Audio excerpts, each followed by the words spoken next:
Research by the British Orienteering in 2009 suggested that 61% of the schools across the UK was offering orienteering in 2009.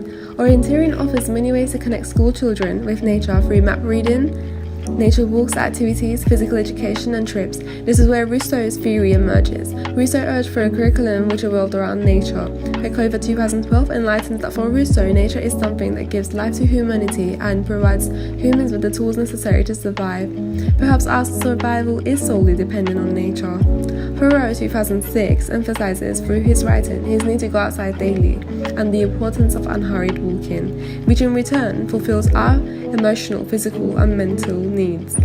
This makes me question how often I am in nature myself.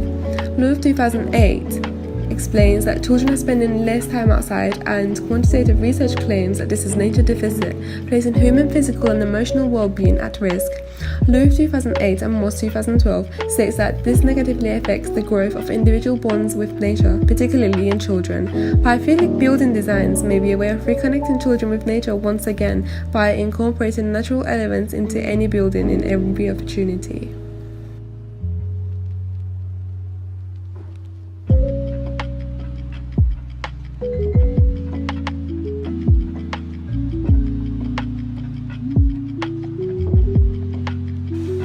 As I walked, stress left and nature filled my lungs.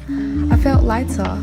I felt like there was so much to live for, so much we have yet to see in the quintessence of nature.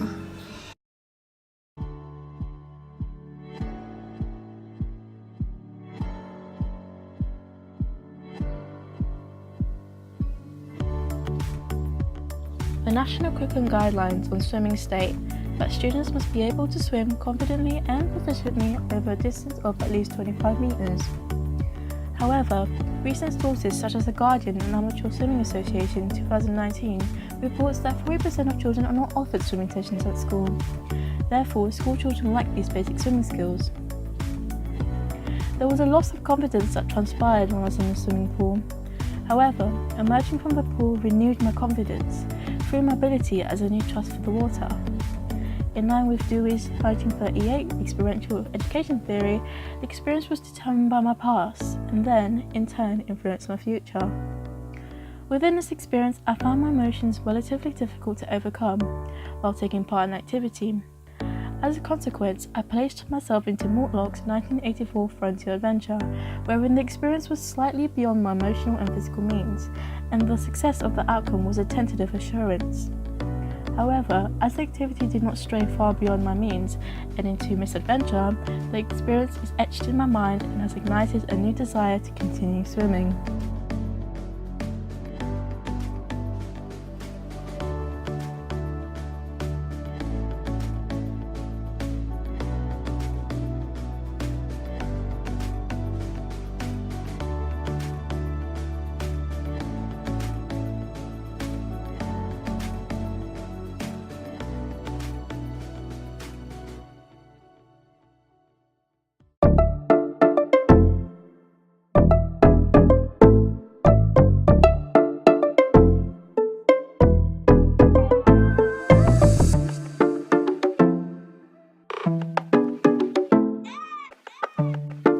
Rock climbing was a challenging experience both physically and mentally.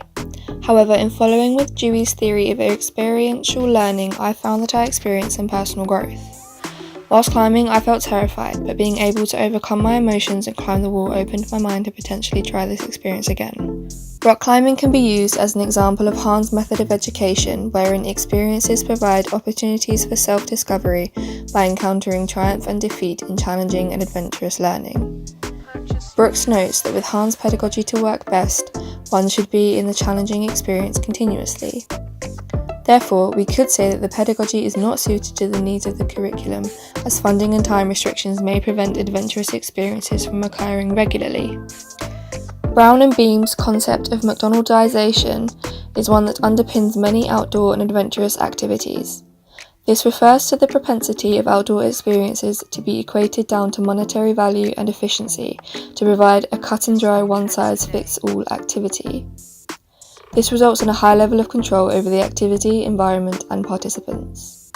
Whilst increased control over the activity and their participants can reduce opportunities for fatalities or casualties, it can also take away individual responsibility over actions and reduces opportunities for personal growth. From my experience, a one-size-fits-all activity is not ideal to deal with various needs of individuals, particularly within challenging circumstances. Becker argues that the increase in commodification and reduction in authentic decision-making reduces the potential value of outdoor education. This can present a struggle for educators to provide experiences that allow for growth and personal responsibility, but that fit within the time and cost restrictions of the mainstream curriculum and school funding.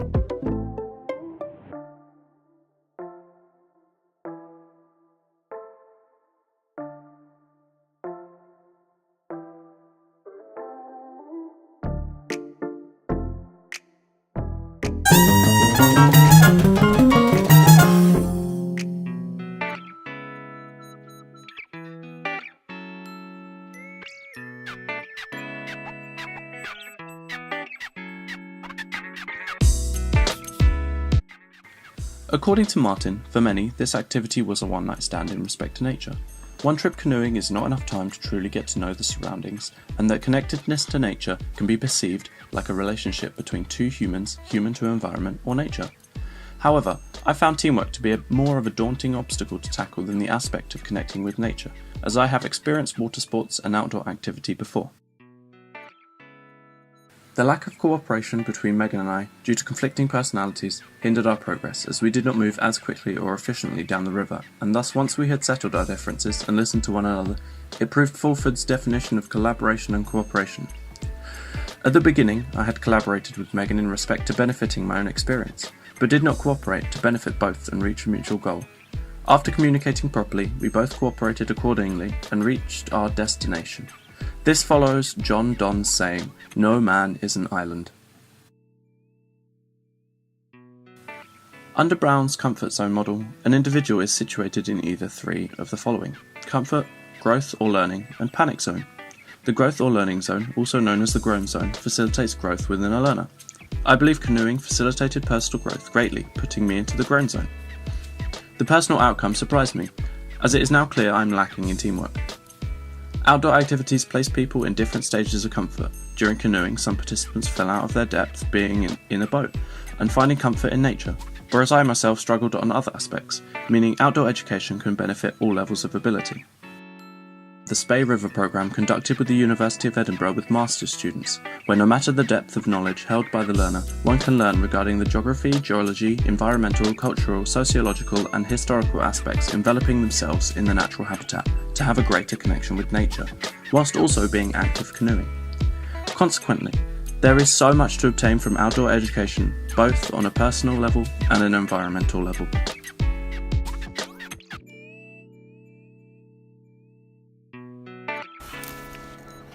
Ives et al. Conclude that human-nature connection is becoming increasingly recognized, but further research is required for it to be conclusive.